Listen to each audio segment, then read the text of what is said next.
नमस्कार मंडळी, आज मी पनीर वाटाण्याची भाजी करणार आहे। त्याच्यासाठी मी पाव किलो पनीर घेतले, 1 वाटी वाटाणे घेतले, 4 टोमॅटो, 4 कांदे, आलं लसूण।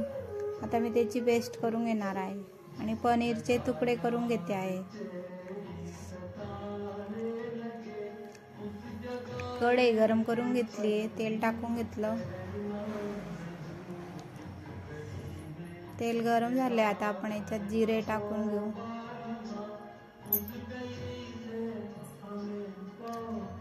नंतर ती पेस्ट टाकून घेतली। पेस्ट आपल्याला 4-5 मिनिटं चांगली परतून घ्यायची, तेल सुटेपर्यंत।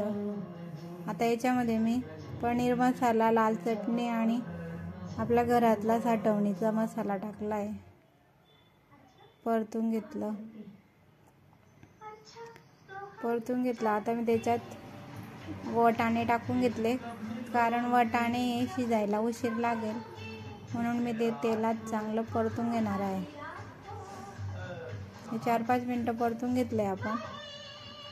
आता याच्यामध्ये मी गरम पाणी केलं, 1 ग्लास गरम पाणी करून ते टाकून घेतलं।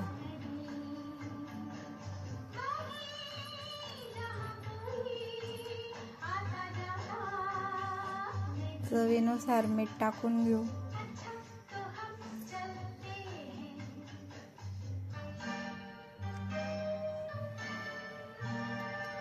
नंतर 2-3 मिनिटांनंतर आपल्या भाजीला उकळी आली आहे। आता आपण याच्यामध्ये पनीर टाकून घेऊ। 4-5 मिनिटं शिजू द्यायची आपल्याला भाजी।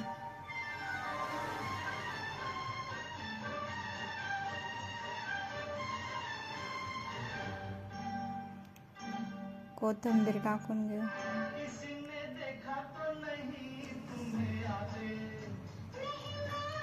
दोन 3 मिनिटं परत मी शिजवून घेतली आणि तयार आहे आपली पनीरची भाजी। चला तर मग या जेवायला।